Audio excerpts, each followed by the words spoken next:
pada sore hari ini, di hari yang berbahagia ini bisa berkumpul, menyambung tali silaturahmi untuk bersama-sama menuntut ilmu yang nanti insya Allah akan dipandu oleh Bapak Ustadz Sufyan Baswedan.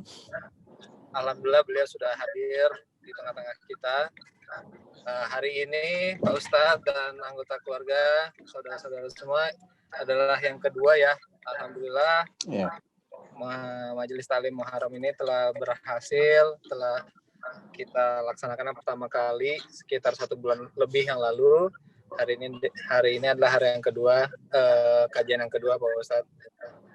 Beberapa hari yang lalu Pak Ustadz, seperti yang sudah saya sampaikan melalui WhatsApp, suasana keluarga kami memang lagi berkabung Pak Ustadz, karena tanggal 24 Desember yang lalu, innalillahi wa inna ilaihi raji'un, om kami, paman, saudara, orang tua, bapak kami, Om Eri Sudarji Laksmono telah meninggal dunia Pak Ustadz di usianya yang masih cukup belia, 52 tahun. Mungkin nanti bisa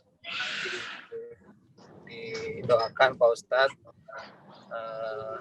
semoga amal ibadah beliau diterima di sisi Allah Subhanahu wa Ta'ala, dilapangkan kuburnya dan diberikan tempat yang sebaik-baiknya di akhirat kelak.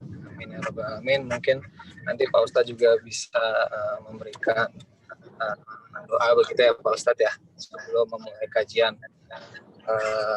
Baik Pak Ustadz, lama-lama lagi mungkin sebagai pembukaan kita hari ini akan kajian dengan judul Cinta Nabi Dahulu dan Kini ya Pak Ustadz ya. Nanti mungkin Pak Ustadz bisa memulainya dengan doa bersama untuk bukan doa bersama, doa untuk Om kami, Om Heri Laksmono, dan nanti kemudian bisa langsung dimulai kajiannya Pak Ustadz ya. Mohon izinnya perkenan waktunya. Monggo Pak Ustadz Sufyan, kami persilahkan waktunya. Tafadhol.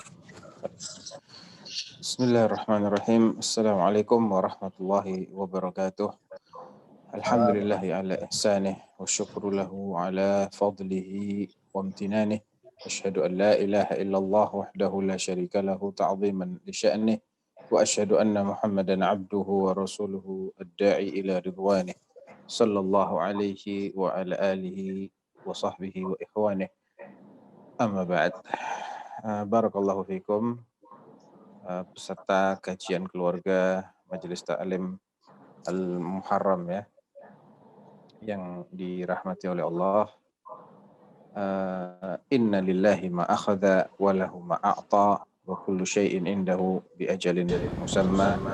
Inna lillahi wa inna ilaihi raji'un. Kita milik Allah Subhanahu wa taala dan kita akan kembali kepada Allah Subhanahu wa taala. Allah Subhanahu wa taala telah memberikan dan membagikan rezeki maupun ajal kita masing-masing sejak sebelum kita terlahir ke dunia ini.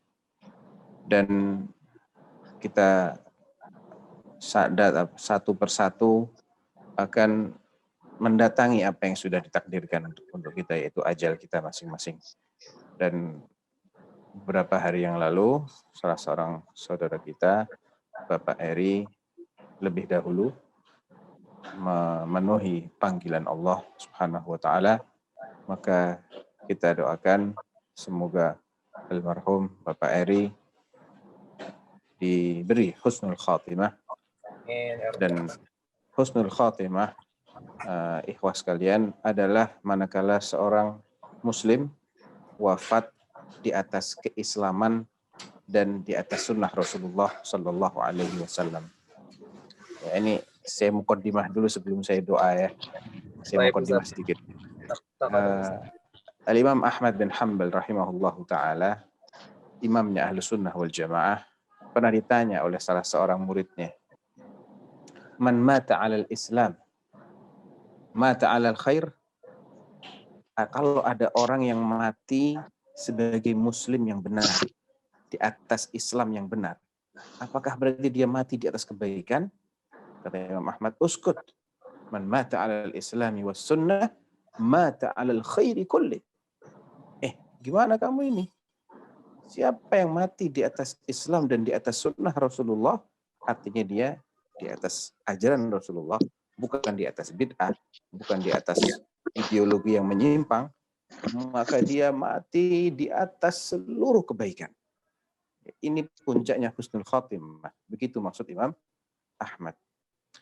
Mudah-mudahan saudara kita yang telah mendahului kita mendapatkan husnul khatimah. Allahumma ighfir li'abdika Eri warfa' darajatahu fil mahdiyin wa akhlufhu fi 'aqibihi fil ghabirin waghfir lana wa lahu ya rabbal alamin. Ya Allah, terimalah hambamu saudara Eri dan ampunilah segala dosa-dosanya dan urusilah orang-orang yang ditinggalkannya dan angkatlah derajatnya di sisimu bersama orang-orang yang mendapatkan hidayah. Mudah-mudahan Allah melapangkan kuburnya, menerima segala amal ibadahnya. Allahumma amin. Dan memberikan kita istiqamah. Karena kita ini sebetulnya hanyalah menunggu giliran kita. Barakallahu fikum. Baiklah ayo ikhwah. Sebagaimana yang sudah diagendakan, kita pada sore hari ini akan berbicara tentang cinta kepada Nabi antara dahulu dan kini. Adakah perbedaan dalam mencintai Nabi sallallahu alaihi wasallam antara orang-orang di zaman beliau, di zaman-zaman yang dekat dengan masa beliau, masa para salaf, dengan orang yang hidup di masa-masa belakangan? Kalau ada perbedaan, di manakah perbedaannya? Dan apakah efek dari perbedaan ini? Itu mungkin secara garis besar yang kita akan bicarakan pada sore hari ini. Pertama, kita semuanya memaklumi ya bahwa cinta kepada Rasulullah ini adalah sesuatu yang tidak bisa dipisahkan dari akidah seorang muslim. Tidak akan ada seorang muslim melainkan pasti dia mencintai Rasulnya, mencintai Nabinya. Dia telah mengikrarkan dengan lisannya, membaca kedua kalimat syahadat, dan bagian keduanya adalah kesaksian bahwasanya Muhammad adalah Rasulullah. Dan di balik kesaksian ini ada konsekuensi yang nggak bisa dipisahkan, yaitu harus mencintai Rasulullah Sallallahu Alaihi Wasallam, harus membela beliau, membenarkan beliau sebagai nabi, harus meyakini beliau sebagai penutup para nabi, bukan hanya nabi tapi penutup para nabi, mempercayai semua yang beliau bawa bahwasanya itu adalah wahyu dari Allah Subhanahu wa taala, melaksanakan perintah beliau, menjauhi larangan beliau. Ini semua adalah konsekuensi dari ucapan wa asyhadu anna Muhammadar Rasulullah. Mencintai Nabi pun juga tidak sama dengan mencintai selain beliau. Kecintaan kita kepada Nabi tidak boleh dikalahkan dengan kecintaan kita kepada yang lain. Boleh kita mencintai orang tua, boleh kita mencintai diri kita, anak istri kita, kerabat kita, akan tetapi tidak boleh kecintaan kita kepada mereka itu melebihi kecintaan kita kepada Nabi Shallallahu Alaihi Wasallam. Suatu ketika Sayyidina Umar bin Khattab radhiyallahu anhu pernah berjalan bersama Rasulullah Shallallahu Alaihi Wasallam. Dia pun mengatakan, wallahi ya Rasulullah, innaka la ahabbun nas ilayya illa min nafsi. Demi Allah wahai Rasulullah, sesungguhnya engkau adalah orang yang paling aku cintai, tapi tidak melebihi diriku sendiri. Nah, artinya apa? Kecintaanku kepada diriku sebanding dengan kecintaanku kepada dirimu. Adapun kecintaanku kepada orang lain selain diriku, maka di bawahnya kecintaanku kepadamu. Nabi mengatakan, belum ya Umar kalau begitu, belum benar tuh cintamu kepadaku. Akhirnya Umar mengatakan, wallahi ya Rasulullah, innaka la ahabbun nasi ilayya hatta min nafsi. Demi Allah ya Rasulullah, Sekarang engkau adalah orang yang paling aku cintai, melebihi siapapun, termasuk diriku sendiri. Barulah Nabi mengatakan, Al-ana ya Umar. Baru sekarang imanmu itu benar. Dari poin ini, kita harus bisa mengambil pelajaran yang sangat besar, yaitu kalau kita ingin mencintai Nabi Shallallahu Alaihi Wasallam, maka hendaklah kita meneladani orang-orang yang kecintaan mereka kepada Nabi telah diakui, telah diterima, disahkan, dipuji. Oleh siapa? Oleh Allah dan Rasulnya sendiri. Kita harus mengikuti bagaimana para sahabat radhiyallahu anhum mencintai Rasulullah Sallallahu Alaihi Wasallam. Bagaimana mereka mewujudkan cinta mereka kepada Rasulullah Sallallahu Alaihi Wasallam. Karena itulah cinta yang berbuah manis. Tapi kalau kita mengikuti selain para sahabat, mengikuti orang-orang yang memilih cara lain dalam mencintai Rasulullah, tidak ada jaminan cintanya itu akan membuahkan hasil yang diharapkan. Atau mungkin dalam pepatah bahasa Indonesia, bisa jadi cinta mereka itu cinta yang bertepuk sebelah tangan. Artinya mereka mencintai Rasulullah, tapi Rasulullah justru membenci mereka, menolak cinta mereka. Nah, jangan sampai kita menjadi orang-orang yang seperti itu. Oleh karenanya, kalau kita ingin mencintai Rasulullah, kita juga harus tahu caranya bagaimana. Cara yang tepat.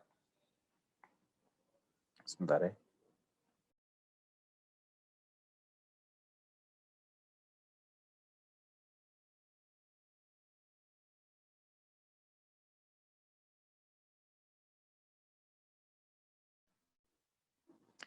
Baik, barakallahu fikum. Cinta kepada Allah ini, cinta kepada Rasulnya Sallallahu Alaihi Wasallam ini juga disinggung dalam surah At-Taubah ayat ke-24. Bahwa dia harus mendahului segala, harus ada di atas segala-galanya. Ya. Allah berfirman, Qul in kana aba'ukum wa abna'ukum wa ikhwanukum wa azwajukum wa ashiratukum wa amwalun iqtaraftumuha wa tijaratun takhshawna kasadaha wa masakinu tardawnaha ahabba ilaikum minallahi wa rasulihi wa jihadin fi sabilihi fatarabbasu hatta ya'tiyallahu bi amrih wallahu la yahdil qaumal fasiqin. Ya, At-Taubah ayat 24. Di situ Allah menjelaskan, katakan wahai Rasulullah, sampaikan kepada umatmu, kalaulah bapak kalian, bapak, kakek, buyut, terus ke atas, ya, wa abna'ukum, anak-anak kalian, cucu kalian, cicit kalian, terus ke bawah, ya, wa ikhwanukum, saudara-saudara kalian, saudara kandung, saudara sebapak, saudara seibu, wa azwajukum, pasangan-pasangan hidup kalian, istri-istri kalian, kalau yang dituju adalah laki-lakinya, atau suami-suami kalian kalau yang dituju adalah istrinya. Wa ashiratukum, karib kerabat kalian, keluarga besar kalian. Wa amwalun iqtaraftumuha, harta kekayaan yang kalian cari selama ini. Wa tijaratun takhshawna kasadaha, atau perniagaan bisnis, kerajaan bisnis yang kalian khawatirkan dia akan merugi.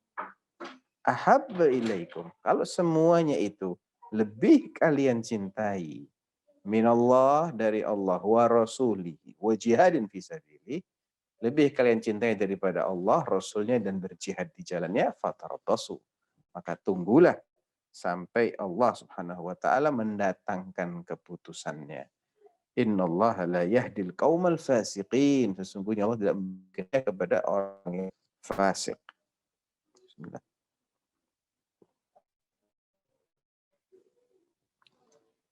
Di sini Allah mencela dan mengancam sekaligus orang-orang yang mendahulukan kepada leluhur, kepada keturunan, kepada saudara, karib kerabat, pasangan hidupnya, harta bendanya, siapapun. Kalau cintanya kepada mereka ini didahulukan, lebih dikedepankan daripada cintanya kepada Allah atau kepada Rasulnya atau kepada jihad fisabilillah, Allah ancam dia. Artinya mencintai Allah dan Rasulnya ini harus melebihi itu semua. Dalam sebuah hadis yang sangat terkenal yang diriwayatkan oleh Imam Al-Bukhari, Nabi bersabda, "La yu'minu ahadukum hatta akuna ahabba ilaihi min walidihi wa waladihi wan nasi ajma'in." Ya, tidaklah seseorang itu benar-benar beriman kecuali bila aku lebih dicintainya daripada bapaknya, anaknya, dan seluruh manusia. Ini hadis riwayat Imam Al-Bukhari. Dan ini juga menegaskan kembali apa yang diriwayatkan oleh Umar bin Khattab radhiyallahu anhu. Ya, itu juga ada dalam riwayat yang demi Allah engkau cintai siapapun termasuk dari diriku sendiri. Pernyataan atau kadar cinta yang seharusnya kita berikan kepada Nabi. Jadi cinta yang kita harus berikan kepada Nabi adalah cinta yang maksimal, cinta yang paling besar. Tentunya di antara cinta kita kepada manusia ya, tentunya di atas itu ada cinta kita kepada Allah. Karena sebetulnya mencintai Nabi dengan baik dan benar adalah bagian dari mencintai Allah. Karena Allah yang menyuruh kita untuk mencintai Nabi. Tapi yang saya maksud, kita harus memaksimalkan cinta ini, artinya kalau kita bicara siapa manusia ya, siapa manusia yang paling harus kita cintai, maka jawabannya adalah Rasulullah SAW. Nomor satunya Rasulullah. Taib.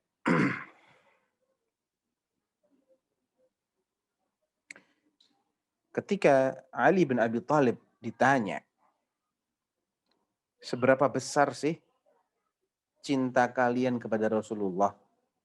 Kalian di sini maksudnya sahabat-sahabat Nabi ya. Jadi Ali bin Abi Thalib menjawab mewakili para sahabat Nabi. Kata beliau, "Kana wallahi ahabba ilaina min amwalina wa auladina wa abaina wa ummahatina wa minal ma'il baridi 'ala dhama." Demi Allah. Ini kebetulan saya lagi megang air dingin nih. Ya, ada kaitannya dengan hadis ini. Dengan statement sahabat Ali bin Abi Thalib. Seberapa besar sih kalian mencintai Rasulullah? Jawab beliau, demi Allah, beliau lebih kami cintai daripada orang tua kami, daripada harta kami, anak-anak kami, ibu-ibu kami, dan dari air dingin bagi orang yang kehausan. Ini kebetulan saya lagi haus, nikmat rasanya minum air dingin ini. Tapi subhanallah cintanya para sahabat kepada Nabi itu melebihi. Cintanya orang yang sedang kehausan ketika mendapatkan air dingin. Air yang menyegarkan dia, yang mengusir dahaga dia. Bismillah, saya minum dulu ya. Padahal Ustaz. Enak banget tuh, seger. Iya, subhanallah. Itu subhanallah, kita harus mencintai Rasulullah lebih dari itu. Lebih dari ya. Lebih dari itu kita harus mencintai Rasulullah Shallallahu Alaihi Wasallam. Nah, kalau kita berkaca, itu statement para sahabat. Apakah mereka berhasil membuktikan kecintaan mereka kepada Rasulullah Shallallahu Alaihi Wasallam secara kasat mata? Jawabannya tentu. Ya, tentu. Ada sebuah kisah yang diriwayatkan oleh ahli-ahli sejarah. Kisah dua orang bersaudara. Antum mungkin jarang mendengar nama dua orang bersaudara ini.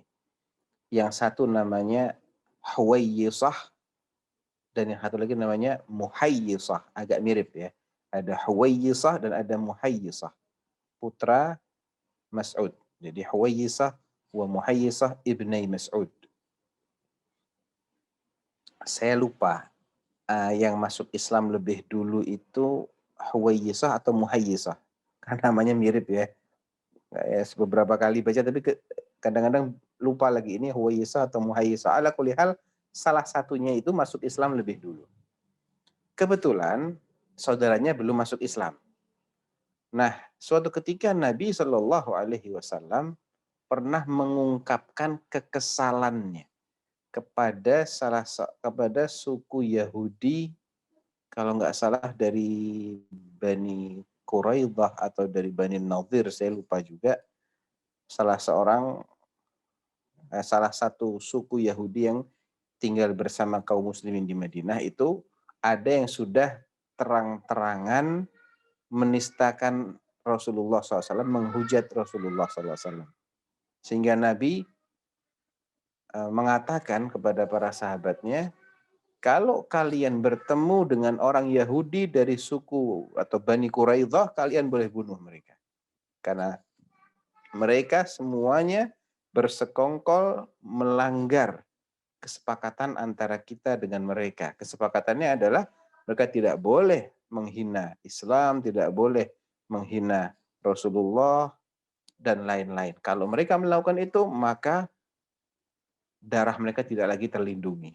Ya, awalnya mereka adalah orang-orang kafir zimmi, orang-orang kafir yang hidup di bawah kekuasaan kaum muslimin, tentunya dengan syarat dan ketentuan yang berlaku.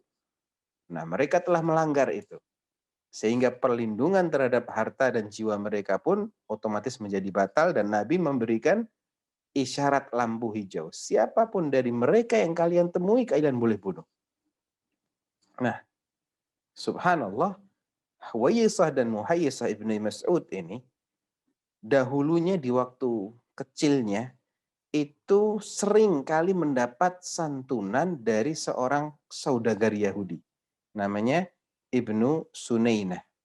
Ibnu Sunainah ini seorang saudagar yang suka memberikan santunan kepada dua bersaudara ini. Karena memang orang-orang Ansar sebelum datangnya Islam, mereka ini kan juga terbagi menjadi dua kabilah besar, Aus dan Khazraj. Aus dan Khazraj ini perang, ya. Turun-temurun mereka nggak pernah akur. Nanti Aus berafiliasi ke suku Yahudi A, Khazraj berafiliasi ke suku Yahudi yang B. Jadi ada kedekatan secara apa ya istilahnya, loyalitas. Mereka ini memiliki kedekatan dengan sebagian orang-orang Yahudi. Akan tetapi setelah mereka masuk Islam, semua loyalitas kepada selain Islam itu dihapus dan digantikan dengan loyalitas kepada Islam. Nah, Ibnu Sunainah yang secara historis itu memiliki kedekatan batin, kedekatan hubungan, dan memiliki jasa, ternyata dia termasuk orang-orang yang akhirnya memusuhi Allah dan Rasulnya. Dan Allah dan Rasulnya telah menghalalkan darah mereka. Tiba-tiba si Huwayyisah ini atau Muhayyisah ini mendatangi Ibnu Sunainah dan dihabisi dia. Dibunuh. Setelah Nabi memerintahkan, siapapun di antara Bani Quraidah yang kalian jumpai, kalian boleh bunuh. Datanglah Huwayyisah ini kepada orang yang berjasa kepadanya, dihabisi. Sampailah berita pembunuhan saudagar Yahudi ini kepada saudaranya yang belum masuk Islam. Dicela, kamu ini tidak kenal balas budi. Kok kamu bunuh itu Ibnu Sunainah? Padahal lemak yang ada di perutmu itu juga hasil dari santunannya dia. Kamu lupa ya dengan budinya dia? Jawabannya sederhana. Laqad amarani biqatlihi man law amarani biqatlika laqataltuk. Dengar ya. Nah, ini bahasa saya nih. Saya disuruh untuk menghabisinya oleh seseorang. Dan kalau orang ini nyuruh saya untuk menghabisimu, kau pun akan kuhabisi. Yang nyuruh saya untuk menghabisi dia itu adalah seseorang yang aku demikian mencintainya, demikian menghormatinya, demikian tunduk kepada perintahnya. Sehingga jangankan dia suruh membunuh orang Yahudi, dia menyuruhku untuk membunuhmu, aku akan bunuh kamu. Dia pun keheran-heran saudaranya ini. Benar nih kamu serius? Mengatakan betul. Iya betul, saya serius. Langsung dia berdecak kagum. Sesungguhnya agama yang menjadikanmu memiliki prinsip sekuat ini adalah agama yang ajaib. Akhirnya masuk Islam dia. Saudaranya akhirnya masuk Islam. Ya. Anak kasih cerita yang lebih hebat lagi. Bismillah. Yaitu pernah nggak mendengar tentang orang yang namanya Abdullah bin Ubay bin Salul? Pernah nggak? Belum pernah Pak Ustaz, jujur. Belum pernah, Masya Kalau Allah. Abdullah ya Ini sering banyak sangat, namanya Abdullah. iya. Ini adalah orang yang sangat terkenal dengan kemunafikannya. Bahkan dijuluki sebagai Rasul Munafiqin, dedengkotnya orang munafik. Orang munafik di masa Rasulullah yang paling populer, paling terkenal, paling kesohor ya orang ini. Abdullah bin Ubay bin Salul. Dia dari warga Madinah, warga asli Madinah. Nah, suatu ketika dalam salah satu peperangan, ya kan biasa kan Nabi kalau perang itu beliau mengajak pasukannya keluar dari kota Madinah. Termasuk yang ikut adalah Abdullah bin Ubay ini. Karena memang orang munafik itu, mereka berusaha menyembunyikan kemunafikan mereka dengan pura-pura ikut beribadah, ikut sholat. Nanti kalau Rasulullah ngajak jihad, ya mereka ikut berangkat, tapi di bagian belakang, nggak mau depan-depan, ngadepin musuh nggak mau dia. Belakang, ya males-malesan. Nanti dikit-dikit minta izin, pamit. Itu munafik itu. Nah, dalam salah satu peperangan terjadi konflik antara seorang Ansor dengan seorang Muhajir.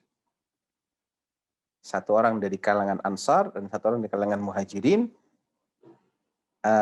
Ada konflik, ada perselisihan. Sehingga si Ansari ini memukul saudaranya yang dari kalangan Muhajirin. Afwan. Iya betul. Yang Ansar mukul terlebih dahulu yang Muhajirin.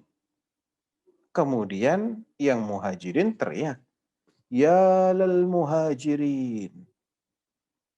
Wahai orang-orang Muhajirin, kesini belain saya. Yang Ansar nggak mau kalah. Dia panggil juga kaumnya, ya lal Ansar. Wahai orang-orang Ansar, kesini belain saya ngadepin orang ini. Nabi mendengar teriakan-teriakan mereka itu, atau kebalik ya. Alhasil terjadi perselisihan lah di antara mereka. Intinya Nabi kemudian marah. Kenapa kok gelar-gelar yang Islami tadi, gelar sebagai Muhajirin atau sebagai Ansar, yang itu adalah gelar pujian sejatinya, pujian yang Allah sematkan kepada mereka yang ikut hijrah, dan pujian yang Allah sematkan kepada mereka yang menerima kedatangan tamu-tamu dari kalangan Muhajirin, berbagi, semuanya kemudian memperjuangkan Islam. Kenapa kok disalahgunakan?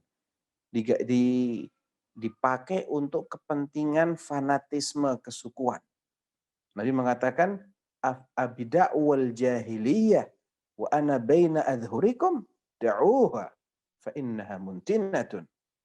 Apakah kalian akan meneriakkan slogan-slogan fanatisme ala jahiliyah sedangkan aku masih hidup di tengah-tengah kalian? Tinggalkan itu. Itu sesuatu yang busuk, kata Nabi. Fanatisme, loyalitas ala jahiliyah. Pokoknya kesukuan. Mau benar, mau salah, suku saya belain dia. Partai saya belain mati-matian. Jago saya akan belain mati-matian. Kayak hari ini ya. Buzzer-buzzer itu berkeliaran di mana-mana. Tidak melihat lagi benar salah. Pokoknya kalau dari partainya dia akan belain. Kalau dari oposisi, mau benar, mau hebat, mau apa, dia akan hujat. Itu jahiliyah itu. Ya, jahiliyah. Nah, setelah mengatakan seperti itu, tersiar kabar ini ke telinganya Abdullah bin Ubay bin Salul. Dia mengatakan begini, benar tuh mereka sudah mulai kurang ajar sama kita. Maksudnya mereka ini adalah Muhajirin sudah mulai kurang ajar sama kita, Ansor. Padahal mereka ini kan pendatang. Kita ini tuan rumah. Kita warga asli Madinah. Mereka ini pendatang. Orang yang pelarian. Di kampung halamannya mereka diusir, ditindas. Sekarang mereka sudah mulai kurang ajar sama kita. La irraja'na ilal Madinah la yukhrijanna al-a'azza minhul adal. Terceletuk dari mulutnya si dedengkot munafik ini, nanti kalau kita sudah pulang ke Madinah, lihat, niscaya golongan yang mulia akan mengusir golongan-golongan yang terhina. Maksudnya apa? Kita akan mengusir Muhammad dan sahabat-sahabat yang datang dari Mekah itu. Lihat aja nanti kalau kita sudah pulang ke Madinah. Nah, omongan Abdullah bin Ubay bin Salul ini akhirnya nyampe ke Rasulullah Shallallahu Alaihi Wasallam. Ya Rasulullah, Abdullah bin Ubay ngomong begini. Artinya ini adalah cacian, adalah ancaman yang ditujukan kepada Nabi dan para sahabatnya. Subhanallah, salah satu yang naik pitam dengan ancaman ini, antum tahu siapa? Anaknya Abdullah bin Ubay bin Salul sendiri. Anaknya Abdullah namanya Abdullah juga. Jadi Abdullah bin Abdullah bin Ubay bin Salul. Anaknya ini subhanallah seorang muslim yang baik. Muslim yang taat, yang demikian mencintai Rasulullah. Dia melapor, ya izinkan saya penggal nih Bapak. Mengajar dia. Dia berani ngomong kayak gitu akan mengusir orang lain yang menggal. Biarkan saya yang menggal dia Rasulullah. Saya khawatir nanti kalau orang lain yang bunuh dia, saya akhirnya dendam sama orang yang bapak saya. Saya aja yang bunuh. Kata Nabi, jangan dibunuh. Udahlah, selagi dia hidup, dia bapakmu kan, kau pergaulilah bapakmu dengan baik. Ahsin suhbatah. Tetaplah dengan baik. Itu pesan Nabi kepada Abdullah bin Abdullah bin Ubay bin Salul. Maka pun beranjak pulang ya menuju kota Madinah. Abdullah bin Abdullah bin Ubay bin Salul dia pacu kuda. Dia ingin mencapai gerbang kota Madinah lebih dulu daripada yang lain. Sesampai di gerbang kota Madinah, dia perhatikan mana nih bapaknya. Setelah orang satu sudah pada masuk, biasa orang-orang munafik di bagian paling belakang, ya berangkatnya paling belakang, pulangnya juga paling belakang. Nah Rasulullah sudah pada masuk semua, baru bapaknya kelihatan. Begitu mau masuk dicegat, tidak boleh. Demi Allah, aku tidak akan izinkan kau masuk sampai Rasulullah memberimu izin untuk masuk. Dan sampai engkau mengakui bahwa dirimulah yang kau maksud dengan pihak yang hina dan Rasulullah lah yang kau maksudkan dari pihak yang mulia. Dilarang sama anaknya. Gak boleh kau masuk sini. Sampai Rasulullah yang mengizinkan kamu. Akhirnya Rasulullah pun mengizinkan. Dan terbuktilah kebenaran firman Allah. Yaquluna la irraja'na ilal madinati la yukhrijanna al-a'azzu minhal adal.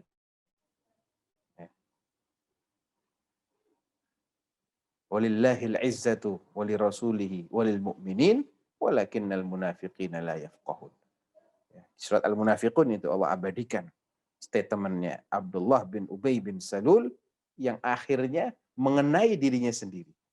Mereka mengatakan, demi Allah nanti kalau kita sudah pulang ke Madinah, niscaya orang yang paling mulia akan mengusir orang yang paling hina. Padahal sesungguhnya kemuliaan itu adalah milik Allah, milik Rasulnya, dan milik orang-orang beriman. Tapi orang-orang munafik itu nggak paham. Dan masih banyak lagi ayyuhal ikhwah bagaimana kecintaan para sahabat kepada Rasulullah. Ada dari suku Ansar. Dalam salah satu peperangan, dia kehilangan sekaligus 4 orang keluarganya. Kehilangan bapaknya, saudaranya, suaminya, dan juga anaknya. Keempat-empatnya ini gugur sebagai syuhada dalam sekali perang. Subhanallah, bisa dibayangkan kan ya, betapa beratnya kesedihan itu. Dan para sahabat ini ketika mereka pulang bersama Rasulullah memasuki kota Madinah, melihat kaum muslimin, ibu-ibu, istri-istri yang menunggu-nunggu kepulangan kerabat mereka, anak mereka, bapak mereka, atau suami mereka. Mereka melihat wanita ini menunggu-nunggu, diberi kabar gembira. Sungguhnya suamimu, anakmu, bapakmu, dan saudaramu semuanya telah gugur. Dia nggak bingung. Dia malah bertanya, Aina Rasulullah? Di mana Rasulullah? Qala huwa bi khairin, alhamdulillah.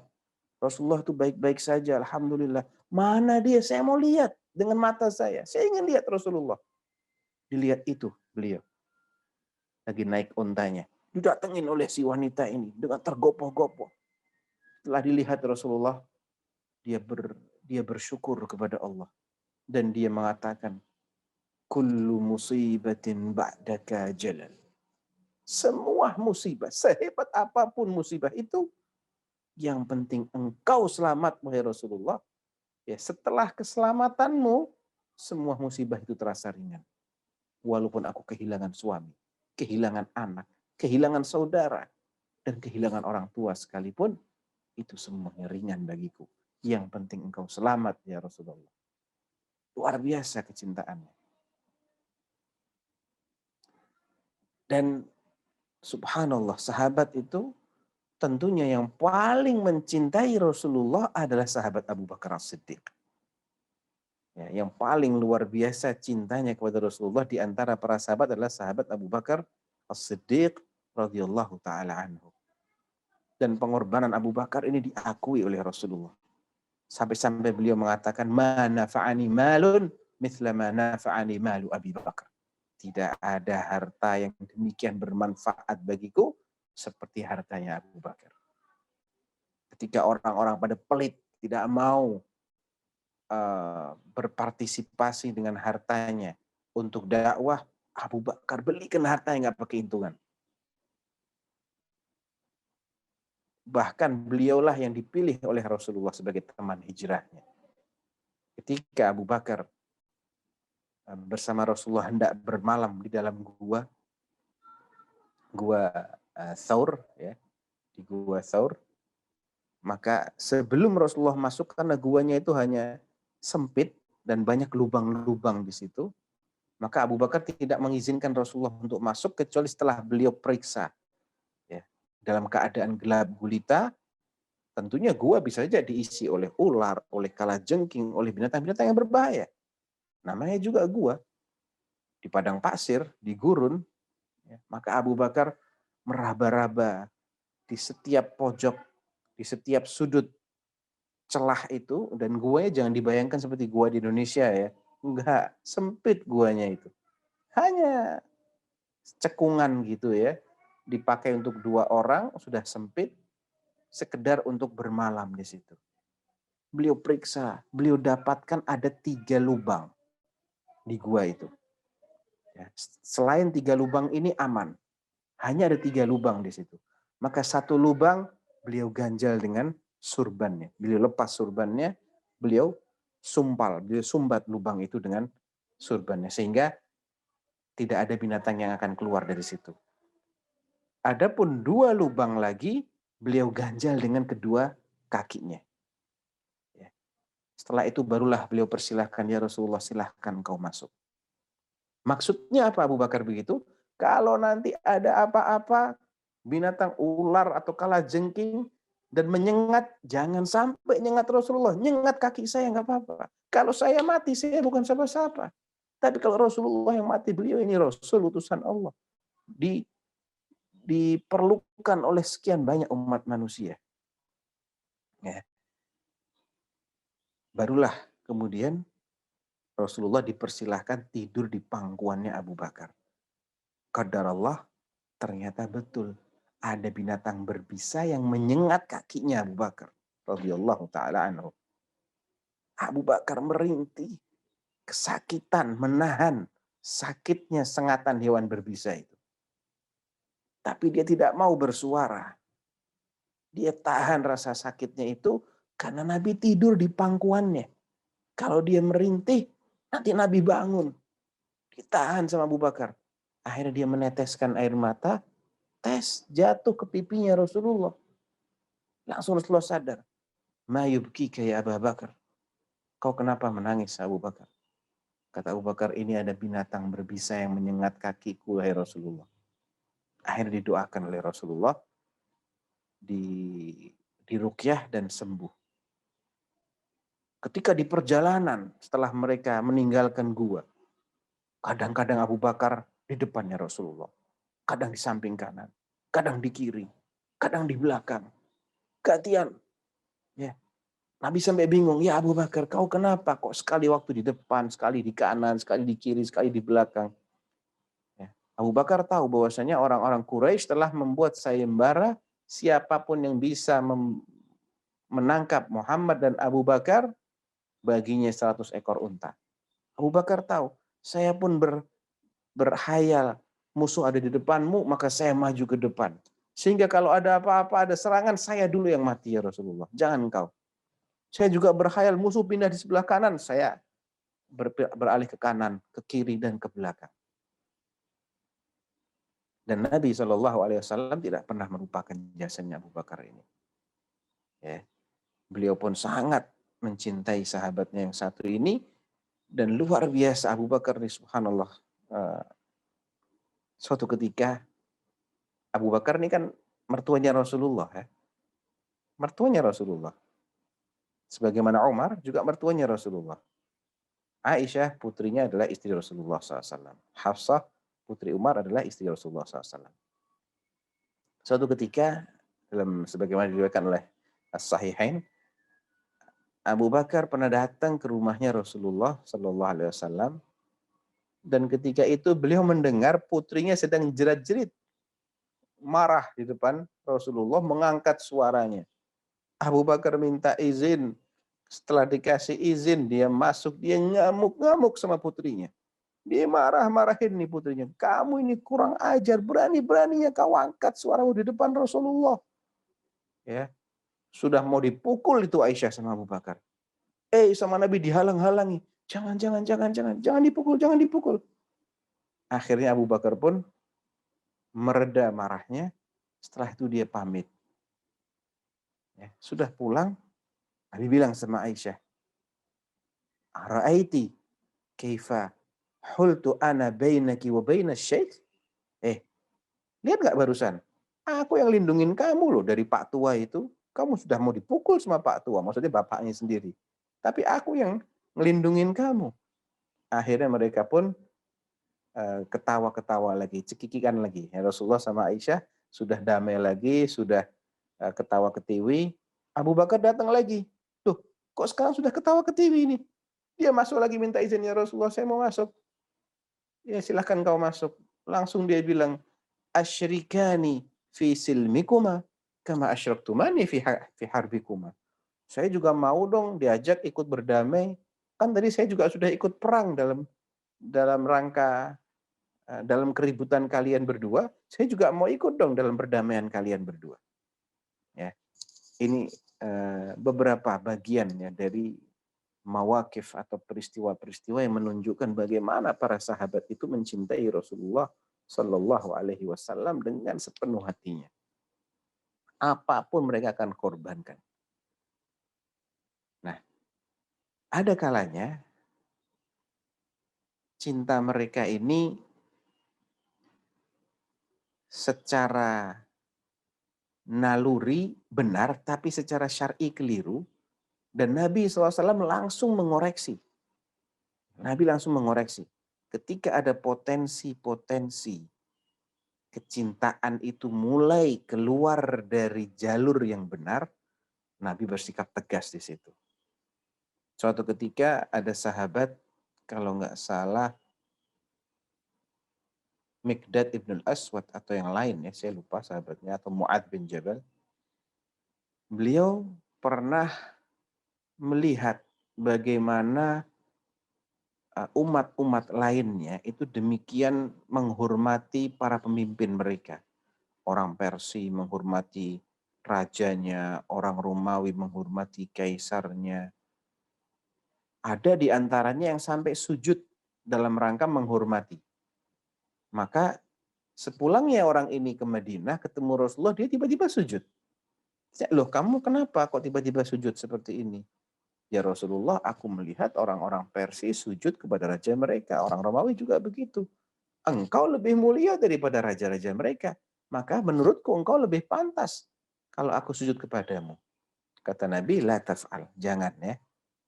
Jangan. Nggak boleh kamu sujud walaupun tujuannya untuk menghormatiku. Ditegur oleh Nabi.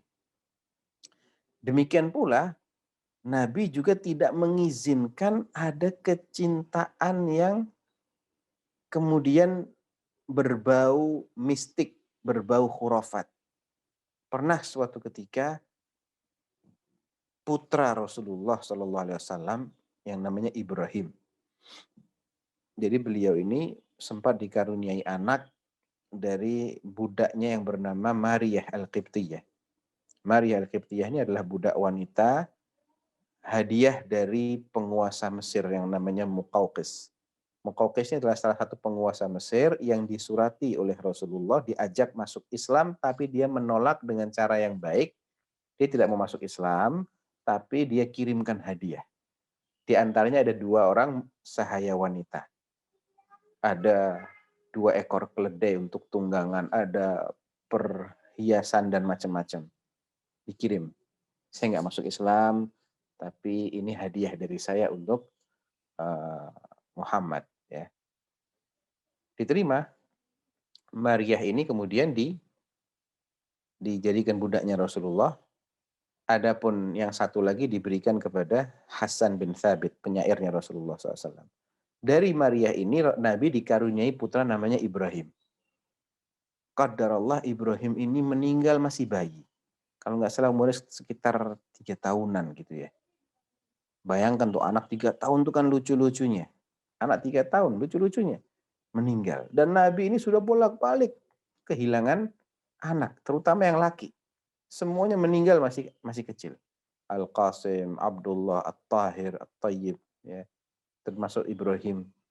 Ini semuanya masih kecil. Subhanallah, ketika Ibrahim itu meninggal, terjadi gerhana matahari. Di hari yang sama. Orang pun kasak kusuk mengatakan, ini jangan-jangan matahari ini meninggal karena Ibrahim, matahari ini gerhana karena Ibrahim meninggal nih. Sebagai bentuk bukti ya, fenomena alam yang menunjukkan mulianya seseorang dan selain sebagainya. Tersebar kasak-kusuk seperti itu di Madinah. Maka Nabi SAW langsung berkhutbah menceritakan inna syamsa wal qamara ayatani min ayatillah. Sesungguhnya matahari dan bulan adalah 2 di antara sekian banyak tanda-tanda kebesaran Allah. La yankasifani li mauti ahadin wala li hayatihi. Mereka berdua, matahari dan bulan, tidak akan mengalami gerhana gara-gara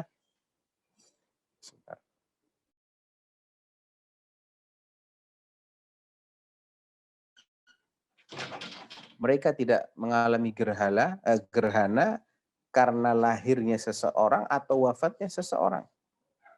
Maka kalau kalian melihat ada gerhana, kalian segeralah laksanakan sholat gerhana, mintalah ampun kepada Allah, istighfar, doa, ya, sampai gerhana itu selesai. Jangan sampai, Nabi nggak biarkan berkembang pemikiran ini terkait dengan meninggalnya si fulan, terjadi gerhana. Ya, nggak dikasih celah agar orang itu punya kultus individu. Walaupun kepada putranya Nabi sendiri. Dan Nabi juga mewanti-wanti semenjak beliau itu sakit di akhir hayatnya.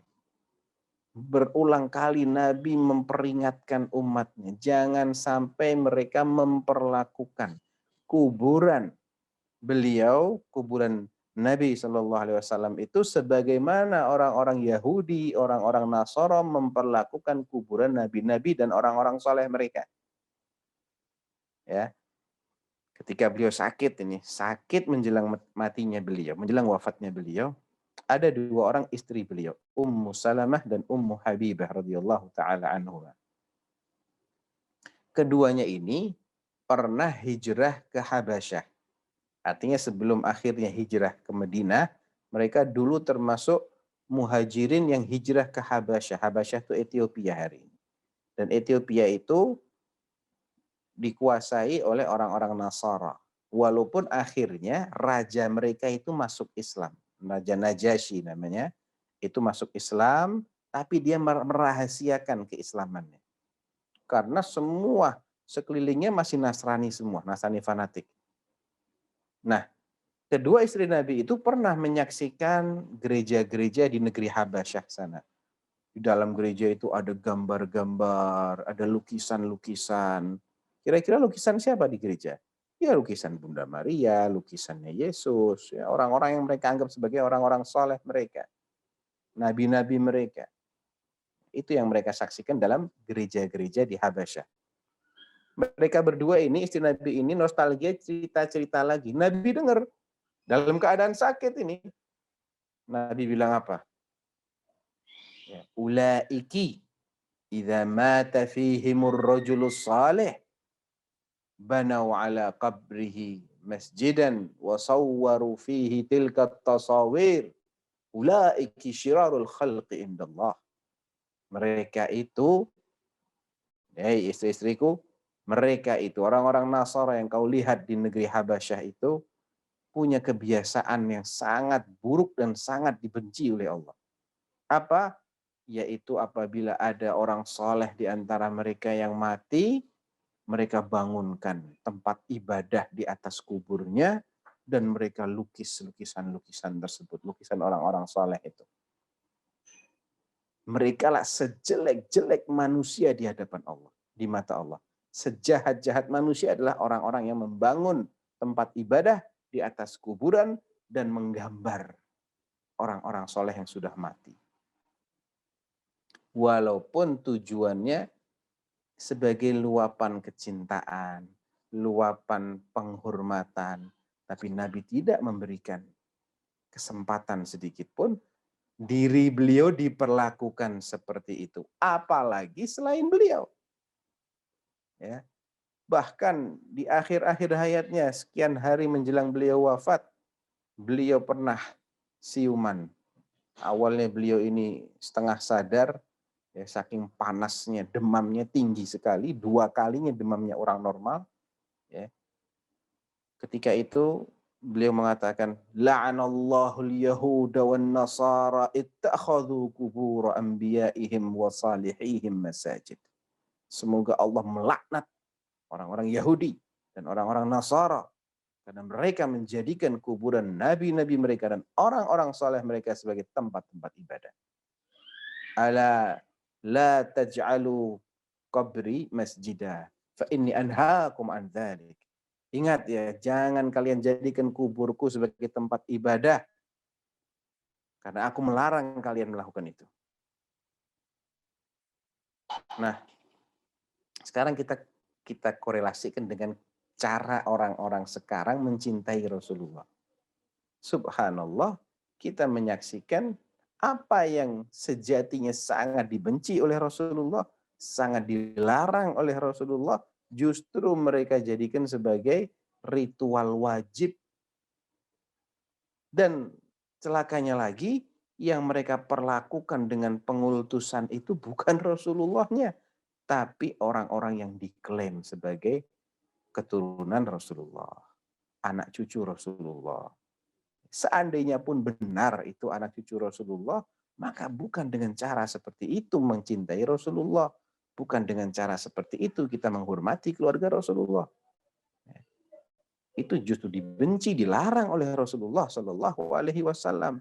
Bukan dengan menggambar orang-orang yang diklaim sebagai cucunya Rasulullah tadi, dipajang di sana sini, kemudian kuburnya dibangun megah, dijadikan sebagai tempat ziarah. Justru ini yang sangat dilarang oleh Rasulullah Shallallahu Alaihi Wasallam. Bahkan Nabi SAW pernah berpesan kepada Ali bin Abi Thalib. Ali ini adalah menantu sekaligus sepupunya Rasulullah SAW. Dari Ahlul Bait, asli Ahlul Baitnya dia. Dari Bani Hashim asli. Tidak ada sedikit pun keraguan. Dia adalah ahli baitnya Rasulullah SAW. Menantu sekaligus sepupu Rasulullah. Ali bin Abi Thalib pernah dipesan oleh Rasulullah agar, sebagaimana diriwayatkan oleh Imam Muslim dalam sahihnya, ya, nomor hadisnya 969. Ali bin Abi Thalib mengatakan ala ab'atsuka, mengatakan kepada ajudannya, kepala pasukan keamanannya. Ala ab'atsuka ala ma ba'athani bihi Rasulullah sallallahu alaihi wasallam alla tada' timthalan illa tamastah wala qabran musyrifan illa sawaitah. Wa fi riwayah wala suratan illa tamastaha. Mau enggak kamu kuutus dengan misi sebagaimana Rasulullah pernah mengutusku dengan misi itu? Jangan kau biarkan ada patung, ada arca, ada berhala kecuali kau hancurkan. Di riwayat yang lain, jangan kau biarkan ada gambar-gambar. Gambar yang dimaksud adalah gambar orang soleh, gambar orang yang diagungkan, kecuali kau hapus gambar itu. Gambar siapapun, mau gambar Nabi, mau gambar siapapun. Ya, termasuk Nabi ketika masuk ke Ka'bah, ke dalam Ka'bah, setelah penaklukan kota Makkah, beliau melihat di dinding Ka'bah itu ada lukisan Nabi Ibrahim dan Nabi Ismail sedang main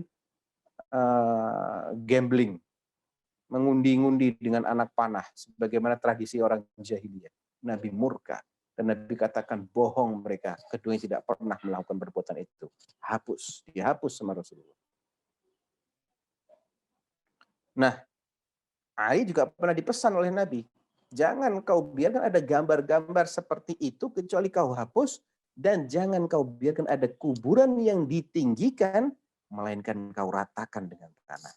Karena apa? Ini adalah cikal bakal syirik. Berlebih-lebihan dalam mencintai orang soleh. Mau Nabi, mau cucu Nabi, mau sahabat Nabi, mau wali siapapun orang solehnya, nggak boleh dicintai secara berlebihan. Nabi aja nggak boleh dicintai berlebihan, apalagi cuma wali, apalagi cuma cucunya Nabi. Sama sekali lebih terlarang lagi. Tapi sayangnya itu fenomena yang kita sering lihat. Saya nggak usah sebutkan.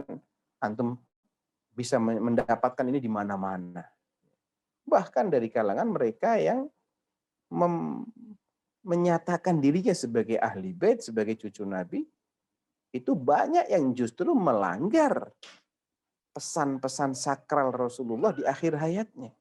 Justru mereka menghidupkan paganisme, berhalaisme, mereka hidupkan kembali, mereka pelihara, mereka fasilitasi orang-orang untuk melakukan ziarah kubur yang rentan dengan perbuatan-perbuatan pengultusan kepada orang yang sudah mati.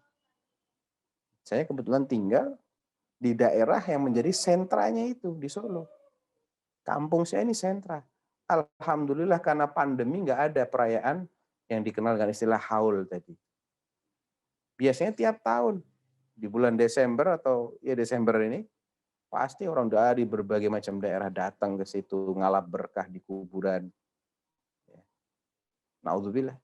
Alhamdulillah karena pandemi resmi ditiadakan. Jadi dari situ kita bisa memahami ya, saya harap kita bisa memahami bagaimana cara mencintai Rasulullah yang tepat. Ya, barakallahu fiik. Kayaknya sudah kepanjangan saya bicara, barangkali ada pertanyaan, 1-2 pertanyaan. Tafadhol. Saya Ustaz, jazakallah khair. Semoga ilmunya ini ya bermanfaat, Masya Allah. Ustaz, kita lanjut langsung ke sesi tanya jawab ya. Mungkin dari saudara-saudara ada pertanyaan. Kalau memang misalnya ada, langsung aja. Kalau memang misal belum ada, saya yang bertanya. Terus Pak Ustaz, mungkin sambil nunggu yang lain nih, yang Boleh, lain boleh. bertanya, mungkin saya ada pertanyaan sedikit nih Pak Ustadz. Ini kan tadi Hmm. kita bicara masalah cinta Rasulullah. Ini seperti yang Hmm. kita ketahui bersama di zaman sekarang ini, banyak yang tadi Pak Ustadz bilang cara menyalurkan melakukannya itu tidak benar, apalagi bisa sampai melanggar apa yang Rasulullah perintahkan atau yang Rasulullah larang gitu. Nah, yang kemarin tuh yang saya baru lihat itu ada nih Pak Ustadz, fenomena nih kan kemarin itu umat Nasrani kan memang lagi merayakan Natal lah gitu. Tapi kan sekarang ini bukan hanya umat Nasrani doang tuh Pak Ustadz yang merayakan Natal, karena bisa dianggap sebagai budaya populer lah gitu ya. Ini kan cuma buat senang-senang doang atau gimana. Nah, tapi bagaimanapun ini kan semacam apa ya, ulang tahunnya Nabi Isa lah gitu, atau Yesus ya bagi umat Nasrani. Nah, saya ngelihat Pak Ustadz ada yang nggak tahu Muslim atau non Muslim gitu ya, dia menulis gitu barokallah fi umrik Yesus. Nah, itu bagaimana tuh Pak Ustadz sikap kita? Apakah kita marah dalam hati atau kita bisa memberitahu? Bagaimana Pak Ustadz nasihatnya? Ya, pertama saya akan komentari dulu orang yang ikut-ikutan, ikut perayaan Natal sekedar ikut-ikutan. Ini adalah sejelek-jelek alasan, sekedar ikut-ikutan, tapi yang mereka ikuti adalah perbuatan yang sangat dimurkai oleh Allah Subhanahu wa taala. Apa sih? Di mana sih jeleknya perayaan Natal itu? Saya kasih tahu ya jeleknya ya. Silahkan baca surat Maryam ayat 90-an kalau nggak salah ya. Sebentar. Surat Maryam. Bunyi ayatnya waqalu ittakhadar rahman walada. Ya.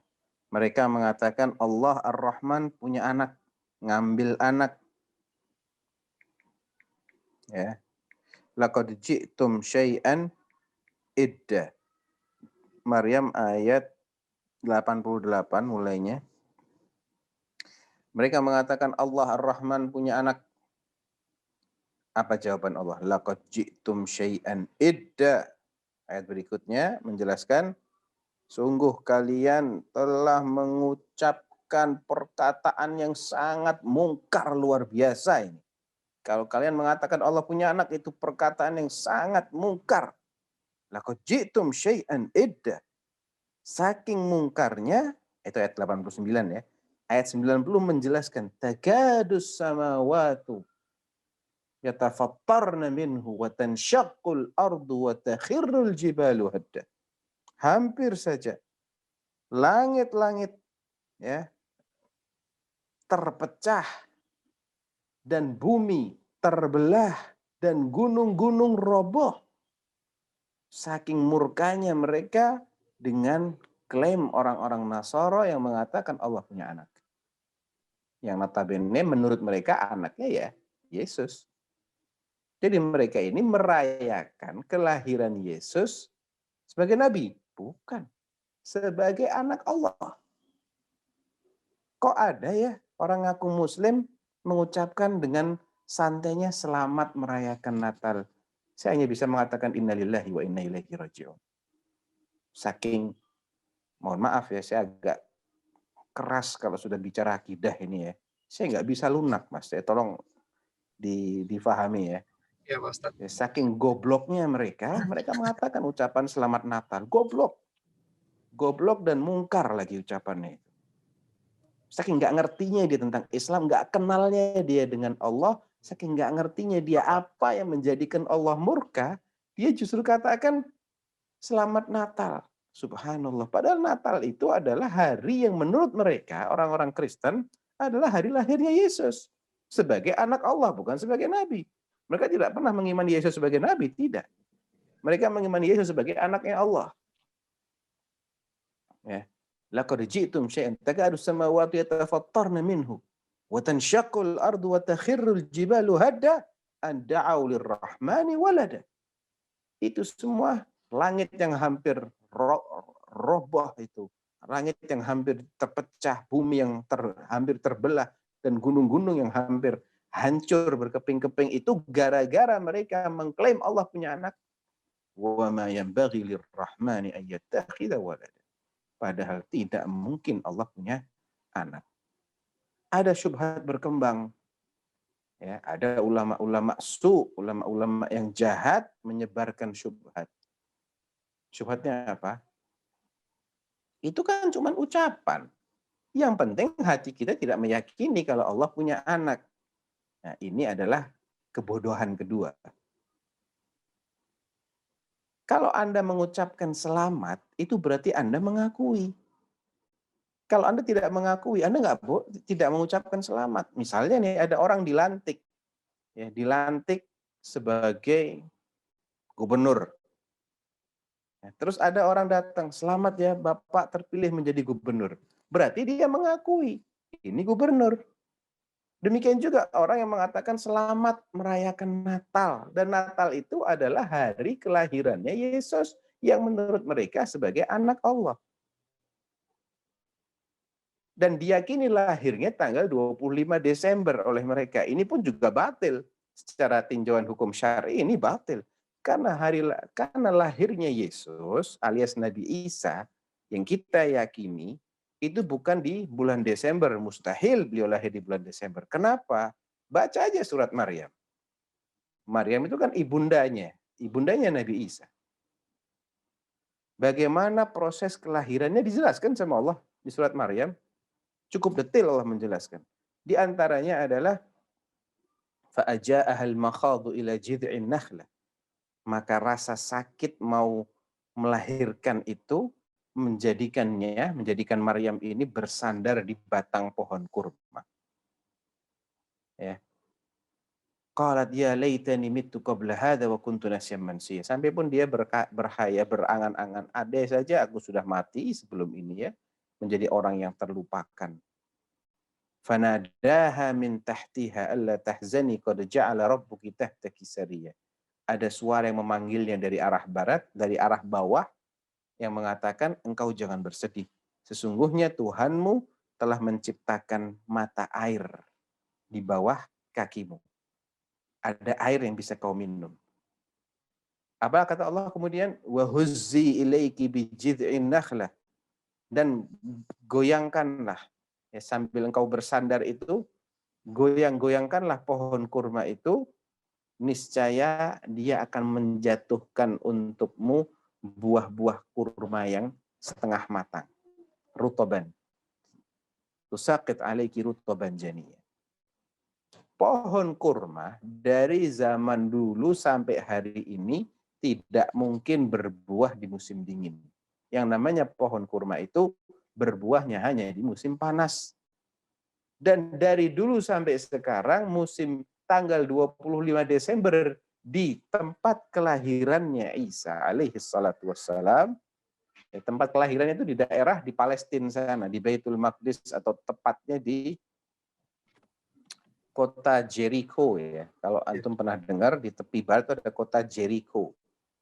Jericho itu masuk wilayah otoritas Palestina. Saya pernah berkunjung ke sana, ditunjukkan oleh guide-nya itu yang diyakini sebagai tempat kelahirannya Yesus menurut orang-orang Nasoro.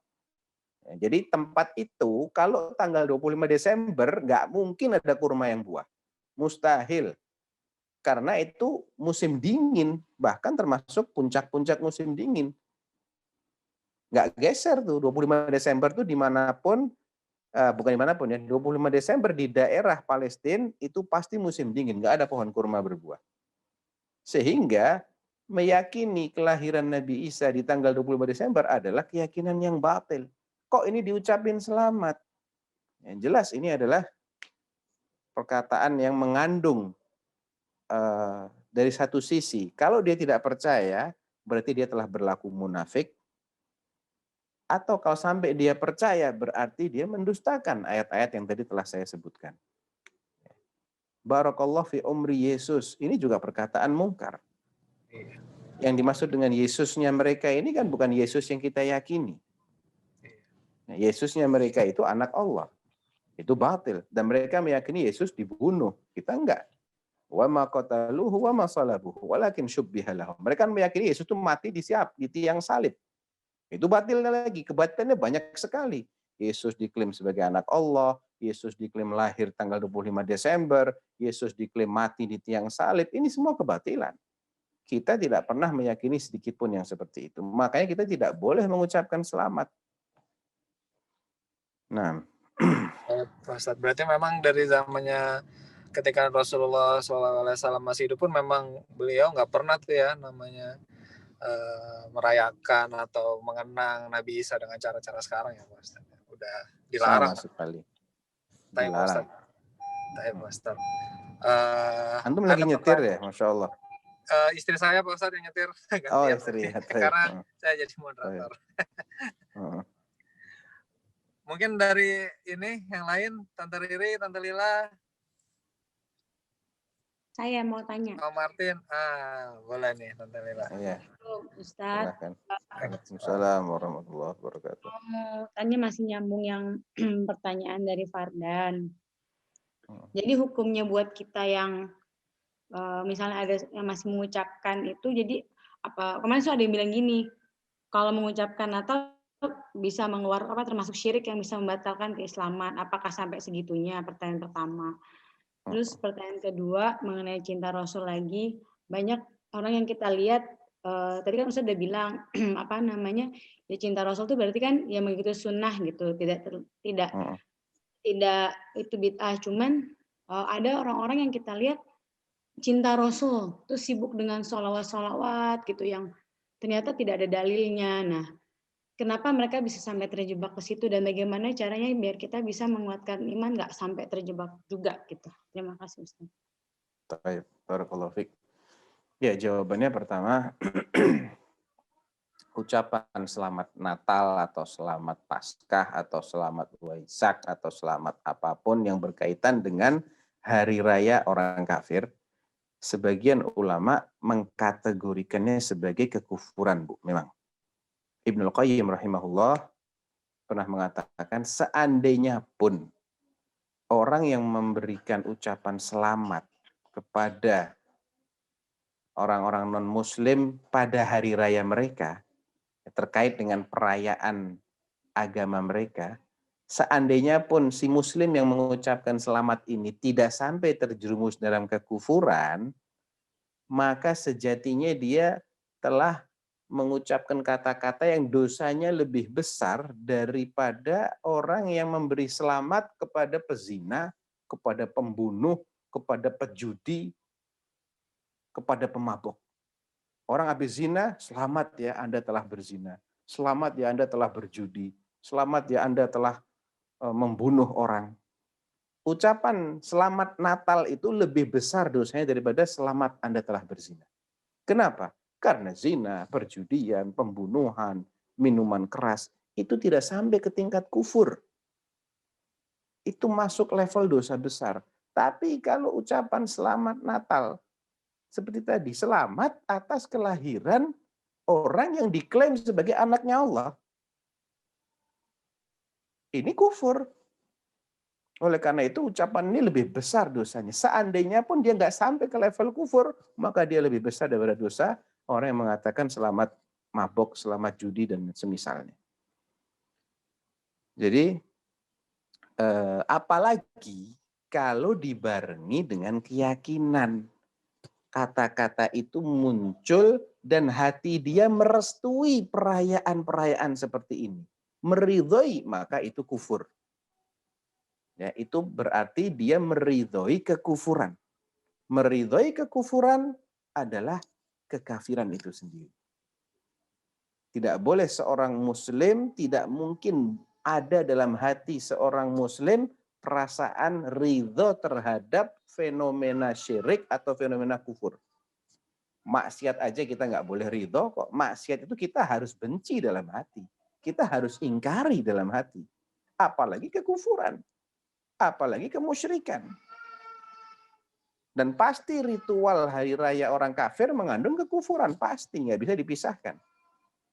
Mau itu Natal, mau Paskah, mau Waisak, mau apapun, pasti tidak akan bisa lepas dari ideologi kufur mereka. Nah, sedangkan kita sebagai seorang mukmin, Nabi sudah menjelaskan, man ra'a minkum munkaran falyughayyirhu biyadihi fa in lam tastati' fa bilisanihi wa in lam tastati' fa biqalbihi. Wa dzalika adhaful iman. Di riwayat yang lain, wa laisa wara'a dzalika minal imani habatu khardal. Siapa yang menyaksikan, melihat kemungkaran, hendaklah dia rubah, dia hentikan, dia stop dengan kekuatan tangannya atau kekuasaannya. Nggak bisa dengan lisannya ingkari. Nyatakan ini adalah kemungkaran, ini perbuatan yang batil. Nggak berani dengan hatinya. Caranya gimana? Bencilah kemungkaran itu, bencilah kekufuran itu. Nggak ada Islam tanpa membenci kekufuran. Tidak ada Islam tanpa membenci kemusyrikan. Syaratnya orang masuk Islam itu kan la ilaha illallah, ya enggak? Artinya la ilaha itu apa? Saya nggak senang sama semua yang diibadahi selain Allah ini. Saya hanya merestui kalau Allah yang diibadahi. Itu artinya la ilaha illallah. Nah ini saking, mohon maaf, saya lagi kalau bicara tentang ini saya jadi ya mesti tegas gitu ya. Ini saking gobloknya mereka, saking nggak ngertinya mereka tentang Islam. Ya, memang itu Bisa gitu, fenomena yang sangat ironis sekali. Kenapa? Ya kan, gemes gitu. Kenapa? Iya, ini tokoh-tokoh subhanallah nggak ada itu tokoh-tokoh Nasara yang demikian antusias sampai ngejagain masjid kalau hari raya Id. Pernah lihat tuh tokoh-tokoh Nasara, tokoh-tokoh non-Muslim, Hindu, Buddha, mereka kerahkan anak buah mereka, ayo kita jaga masjid yuk, ini mereka lagi Jumatan, mereka lagi sholatul Id. Nggak ada. Kenapa yang aku Muslim malah jagain gereja? Apa coba maslahatnya? Ini adalah bentuk-bentuk kelewat batas ya. Toleransi yang dimurkai oleh Allah Subhanahu wa taala. Nah, jadi berangkat dari sini, kalau dia itu mengucapkan selamat Natal, kan nggak ada yang maksa dia untuk mengucapkan selamat Natal. Sukarela kan dia ucapkan selamat Natal, berarti dia merestui. Kalau sampai itu dibarengi dengan restu dalam hati dia, keridhaan terhadap ritual kekufuran ini, maka tidak diragukan orang seperti ini telah keluar dari Islam. Itu secara teorinya begitu. Para ulama sepakat. Ya, saya punya tulisan tentang hal-hal yang bisa menjadikan orang itu murtad. Saya ambilkan dari kitab-kitab fikih 4 madhab, termasuk dari madhab Syafi'i jelas.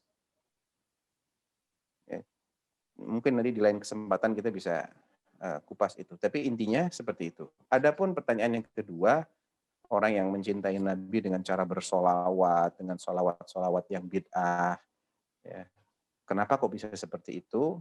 Ya karena kejahilan lagi. Sekali lagi karena kejahilan, pertama. Yang kedua karena bisa jadi karena syubhat dan hawa nafsu juga. Tidak selamanya orang itu terjerumus dalam perbuatan bid'ah, memusuhi kebenaran semata-mata karena dia jahil, Bu.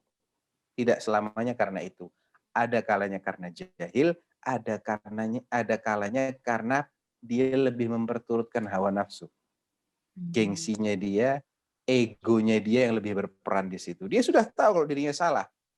Ya, tidak semua orang itu yang kufur, yang memusuhi kebenaran atau ahli bid'ah itu mempertahankan bid'ah mereka karena mereka jahil, enggak. Banyak juga di antara mereka yang lebih mempertahankan karena kemaslahatan dunia. Allah Subhanahu wa taala menceritakan dalam surat At-Taubah ayat ke berapa itu? 34 kalau nggak salah ya. Bentar. Ayat tentang ancaman bagi orang yang tidak mau membayar zakat. Itu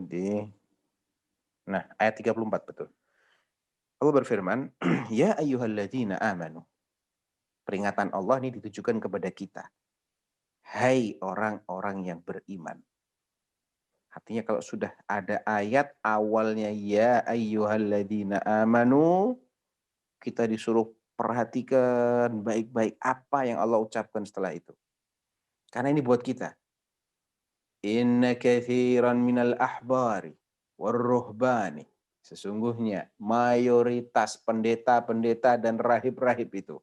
Pendeta itu pemuka agama Nasrani, rahib itu pemuka agama Yahudi. Kebanyakan pendeta dan rahib itu la ya'kuluna amwalan nasi bil batil. Demen hobinya makan duitnya jemaatnya dengan cara yang batil. Menarik iuran, menarik uang dari orang-orang awam mereka ini, umatnya mereka ini, dengan cara batil. Dan ada kaitan antara hobi mereka ini dengan sikap mereka kepada kebenaran. Makanya Allah sebutkan apa setelah itu? Inna katsiran minal ahbari war ruhbani la ya'kuluna amwalan nasi bil batil wa yasudduna an sabilillah. Supaya mereka bisa terus-terusan, bahasa Solonya morotin jemaahnya ya, kalau bahasa Indonesianya memeras jemaahnya, mendapatkan duit dari jemaahnya dengan cara yang batil tadi, mereka harus mempertahankan akidah jamaahnya yang batil. Supaya akidah mereka ini, para pengikutnya tetap dalam kebatilan, maka mereka harus halang-halangi jemaahnya dari mengenal kebenaran. Apa kata Allah? Wa yasudduna an sabilillah. Para rahib dan para pendeta ini juga terus berupaya menghalang-halangi umatnya dari jalan Allah. Kalau nanti umatnya masuk Islam, nggak laku lagi itu pendeta, nggak laku lagi itu rahib. Jualan kapling nggak ada yang beli, jualan maaf nggak ada yang mau beli. Kehilangan mata pencaharian. Ya. Wa yasudduna an sabilillah. Ditafsirkan sama Ibnu Katsir seperti itu. Nah, ada di antara umat ini yang modelnya kayak para pendeta, kayak para rahib. Jujur aja ada. Jualan agama, jualan nasab, jualan gelar-gelar, saya ini keturunannya kiai, wali, punya karomah, bla bla bla. Jualan dongeng-dongeng. Ya, nanti pengikutnya itu membuat merekayasa dongeng-dongeng yang hebat-hebat tentang kiainya dia, tentang syekhnya dia, tentang orang alimnya dia, tentang yang diklaim sebagai wali tadi. Supaya orang-orang yang juhala ini, orang-orang awam yang bodoh-bodoh ini tetap punya etikot mengultuskan orang-orang yang sudah mati tadi, sehingga mereka akan rutin datang nyumbang, begitu. Nah, dengan cara-cara apa ya? Mungkin dibikin sholawat, dibikin acara ini, acara itu, sesuai dengan hobinya orang-orang awam ini. Nah, ada kalanya mereka itu tetap bersikukuh dengan cara-cara bid'ahnya karena cara-cara ini adalah sumber mata pencaharian mereka. Jadi tidak semuanya itu menolak dan memusuhi kebenaran karena nggak ngerti kalau kebenaran. Ada banyak justru yang lebih membela kebatilan karena kebatilan ini menguntungkan secara duniawi. Kita bisa lihat juga di surat Al-Anfal, An-Nahl kalau nggak salah, An-Nahl ayat 94. Di akhir-akhir itu ya. Man kafara min ba'di imanihi illa man ukriha wa qalbuhu mutmainnun bil iman. Ya. Bukan.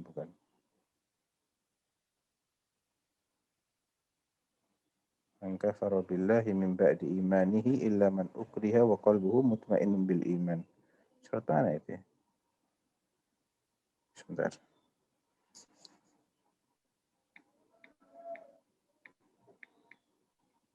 An-Nahl 106. Man kafara billah, barang siapa yang kafir kepada Allah, padahal sebelumnya dia itu beriman, maka dia akan mendapatkan hukuman yang berat dari Allah. Illa man ukriha, kecuali kalau dia dipaksa untuk mengucapkan kekafiran atau melakukan perbuatan kufur, wa qalbuhu mutmainnun bil iman, sedangkan hatinya tetap mantap dengan keimanan, tidak senang dengan kekufuran yang dipaksakan tadi, maka dia tidak akan berdosa. Dia dimaafkan oleh Allah. Walakin man syaraha bil kufri sadran, akan tetapi kalau dia sampai legowo dengan kekafiran itu, dalam hati akhirnya dia merestui juga perbuatan kufur atau ucapan kufur atau keyakinan kufur, ya, fa'alaihim ghadabun minallah walahum adzabun azim, maka dia akan mendapat murka Allah dan siksa yang besar di akhirat nanti. Ini orang yang merestui kekufuran. Berarti hatinya sudah tidak menolak lagi. Kira-kira kenapa ya kok ada orang yang merestui kekufuran? Dijawab oleh Allah pada ayat berikutnya, ayat 107 surat An-Nahl. Dzalika bi annahu mustahabbul hayatad dunya 'alal akhirah. Itu karena mereka lebih mencintai kehidupan dunia daripada kehidupan akhirat.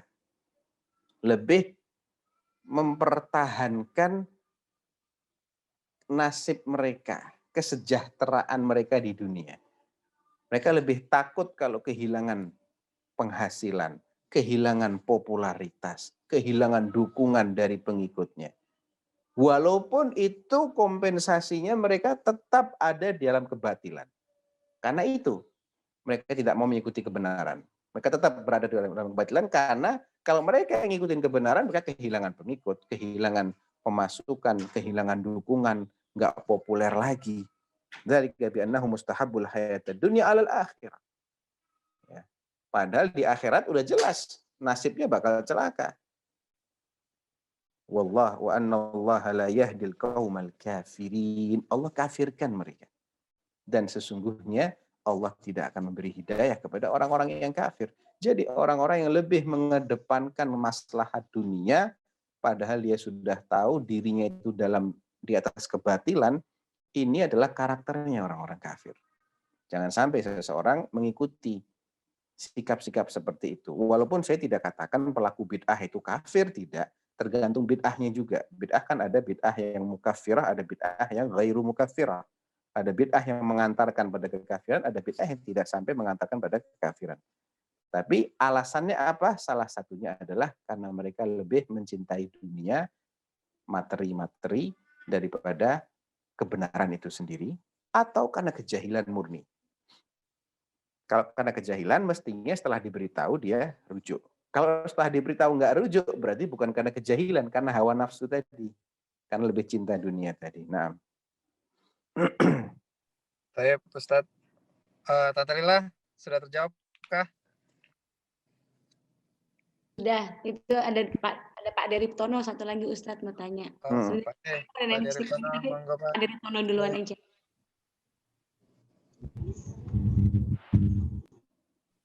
Pak De.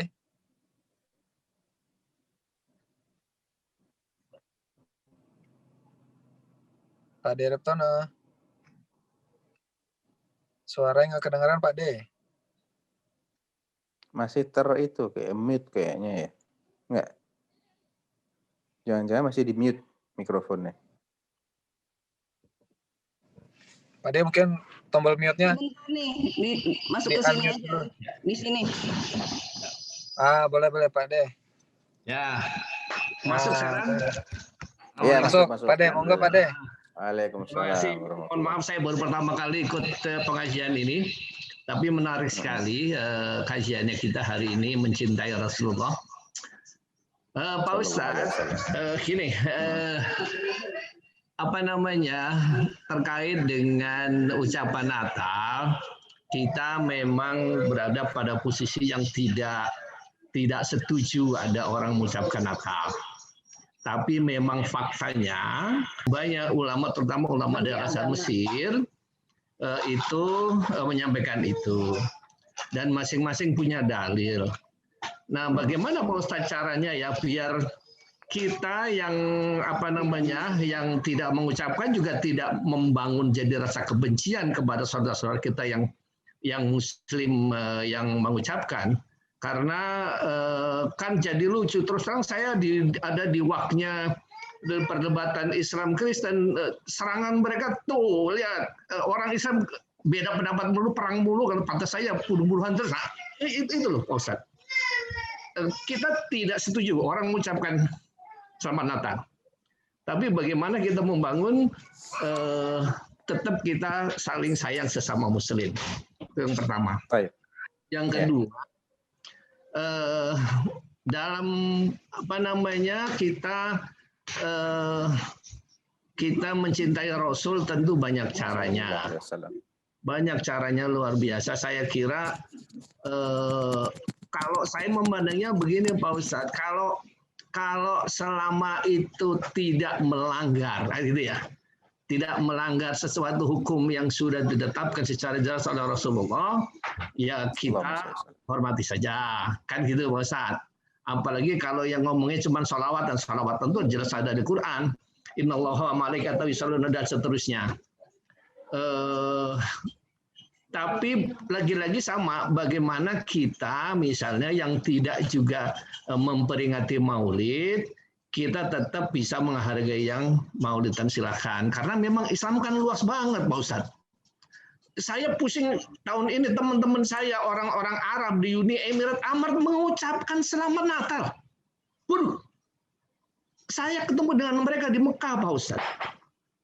Itu tiba-tiba WA ke saya orang-orang dari Dubai, selamat Merry Christmas katanya. Ini kacau ini. Tapi bagaimana caranya kan kita sesama Islam jangan terus membentuk saling benci gitu loh, Pak Ustadz. Terima kasih Pak Ustadz. Assalamualaikum warahmatullahi wabarakatuh. Iya. Waalaikumsalam warahmatullahi wabarakatuh. Iya. Jadi Pak siapa Pak namanya Pak? Pak siapa namanya? Riptono. Pak Ariftono. Barakallahu fiik Pak Ariftono. Saya apresiasi antusiasme Pak Ariftono untuk bertanya seperti ini. Tapi izinkan saya memberikan beberapa mukaddimah dulu Pak. Pendahuluan sebelum saya menjawab pertanyaan Bapak ini.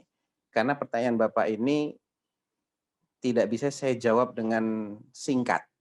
Karena apa? Itu kan dari persepsi Pak. Kita punya persepsi. Pertama, kita harus mengingkari kemungkaran. Tapi bagaimana supaya kita tidak membenci kalau ada saudara kita yang berbuat kemungkaran. Nah, ada persepsi di sini, kita nggak boleh membenci saudara kita yang berbuat kemungkaran. Kita harus dudukkan dulu, betulkah seperti itu, Pak? Jangan-jangan itu persepsinya keliru, Pak. Ya. Kemudian ada, tadi Bapak mendapatkan ucapan Merry Christmas dari orang-orang UAE, orang-orang Emirat Arab. Bagaimana ini orang-orang Dubai mengucapkan Merry Christmas? Nah, ini semua ada jawabannya. Ya, cuman kita perlu step by step. Pertama, ketika ada tokoh-tokoh dari Al-Azhar dari Mesir memfatwakan itu boleh. Ya, kalau saya yang menilai, Pak, mudah saya menilai, Pak, karena saya tahu itu semua adalah syubhat. Itu semua adalah misunderstanding. Bahasa ilmiahnya itu misunderstanding. Mereka ini gagal paham terhadap dalil. Mereka punya dalil, iya. Tapi ingat, Pak, orang kafir pun punya dalil, Pak. Penyembah berhala orang-orang Quraisy di masa Rasulullah, ketika mereka menentang Rasulullah, mereka juga pakai dalil. Ahli bid'ah semuanya kalau ditanya, pasti mereka punya dalil. Apakah selesai masalahnya? Tidak. Dalilnya apa? Kita lihat dong. Oh, dalilnya ngawur. Dalilnya riwayat gak jelas. Palsu. Dalilnya analogi, main kias. Gak pernah ada ulama dari kalangan salafus saleh yang memfatwakan itu boleh. Ijma. Ulama sepakat, Pak. Tidak boleh mengucapkan selamat hari raya kepada orang kafir. Belakangan ini, ketika kaum muslimin di berbagai penjuru dunia itu dilanda oleh kejahilan massal, ini realita, Pak. Realita. Ya. Banyak orang yang jahil. Sudah begitu banyak tokoh-tokoh kaum muslimin ini yang mohon maaf, realita juga bermuka dua. Bermuka dua. Dia lebih cenderung untuk mencari pujian, dianggap sebagai tokoh yang toleran, dan dia korbankan akidah, dia korbankan masalah-masalah yang prinsip. Ini realita. Ya, cuman saya tidak ingin terjerat pasal ITE, pencemaran ujaran kebencian. Nanti saya nggak bisa ngisi kajian lagi di sini. Jadi saya tidak usah sebut nama. Tapi itu realita. Ada banyak orang-orang yang seperti itu. Jadi mereka ini kemudian mengemas, mencari-cari ke dalil, cerita-cerita nggak jelas, dikemas-kemas oleh mereka. dijadikanlah seakan-akan mereka ini punya alasan ilmiah. Kalau saya tahu Pak, itu semuanya sampah itu. Gak ada dalil yang benar sama sekali. Kalaupun dalilnya benar, cara menggunakannya ngawur. Kesimpulannya nggak benar juga. Ya. Jadi ada dua yang kita, kalau saya bicara ilmiah ya, ada dua yang kita kritisi di sini. Pertama, dalil yang mereka gunakan sendiri sudah tidak valid. Yang kedua, kalau ada yang valid, ya dari dalil mereka itu ada yang valid, maka mereka salah paham terhadap maksud dalil. Sehingga penerapannya pun juga ngawur. Ujung-ujungnya nggak punya dalil. Hakikatnya mereka tidak punya dalil yang benar. Kalau mereka nggak punya dalil yang benar, ya berarti salah. Salah, fatwanya udah salah. Kalau salah, nggak boleh kita anggap sebagai pendapat yang muktabar. Nggak boleh kita anggap sebagai khilaf. Khilaf yang pantas untuk kita perhitungkan. Jadi kita harus mengenali mana sih masalah-masalah yang itu benar-benar masuk kategori masalah khilafiyah. Ulama-ulama yang itu diakui keilmuannya, ya, karena ulama itu bukan penceramah, Pak. Hati-hati, Pak. Ada orang punya persepsi ulama itu adalah yang sering nongol di televisi, yang dia punya gelar yang panjang-panjang, yang dia dikenal, punya tulisan. Belum tentu. Ulama itu definisinya adalah orang yang takut kepada Allah. Orang yang menguasai ilmu. Dan suatu ilmu itu untuk dikuasai ada pondasi-pondasinya. Memang yang jadi masalah adalah bagi orang awam, dia akan bingung, Pak. Kalau Bapak sudah menguasai ilmu ini, insya Allah, karena belajarnya rutin, insya Allah Bapak akan tahu, oh ini ngawur ini. Walaupun dia profesor gelarnya. Berapa banyak profesor yang ngawur? Banyak. Profesor-profesor di UIN, ya, yang diklaim sebagai guru besar, itu perkataannya ngawurnya mengerikan sekali, Pak. Ya, mereka yang mengajarkan bahkan menjadi tokoh-tokoh liberal itu profesor gelarnya. Jadi gelar profesor tidak berbanding lurus dengan bahwa dia adalah orang berilmu. Ilmu dinilai berdasarkan dalil. Yang ngerti dalil adalah orang-orang yang mempelajari. Ilmu ini menguasai, ilmu ini belajar dari ulama-ulama yang thiqah. Ulama-ulama yang memang kredibilitasnya diakui. Kalau yang Bapak sebutkan tadi itu, kredibilitasnya tidak diakui, Pak. Pendapat-pendapat dia banyak yang menyelisih ijma'nya para ulama. Tentang masalah jilbab tidak wajib. Anaknya juga nggak pakai jilbab. Ya. Bahkan orang-orang yang mengenal dia mengatakan dia ini punya afiliasi kepada Syiah. Dan itu bisa dibaca dari beberapa karya tulisnya yang cenderung menganggap ringan perbedaan antara Ahlus Sunnah dengan Syiah. Walhasil banyak catatan lah, Pak. Sehingga mohon maaf, dia tidak layak untuk kita anggap fatwanya itu sebagai fatwa yang muktabar bagi saya. Saya sebagai seorang akademisi, saya juga belajar. Alhamdulillah saya punya gelar doktor dalam studi Islam, dalam ilmu hadis. Saya tahu di mana borok-borok pendapatnya ulama-ulama, dalam tanda kutip ya ulamanya ya. Karena bagi saya mereka bukan ulama. Demi Allah mereka bukan ulama. Mereka semuanya juhala. Ya. Yang memfatwakan itu boleh, itu orang-orang jahil, orang-orang nggak ngerti hukum syar'i. Atau orang-orang punya kepentingan. Saya terus terang aja, Pak. Saya takut dipentung sama Allah kalau saya basa-basi dalam masalah ini. Nah, kemudian kita nggak boleh membenci sesama muslim.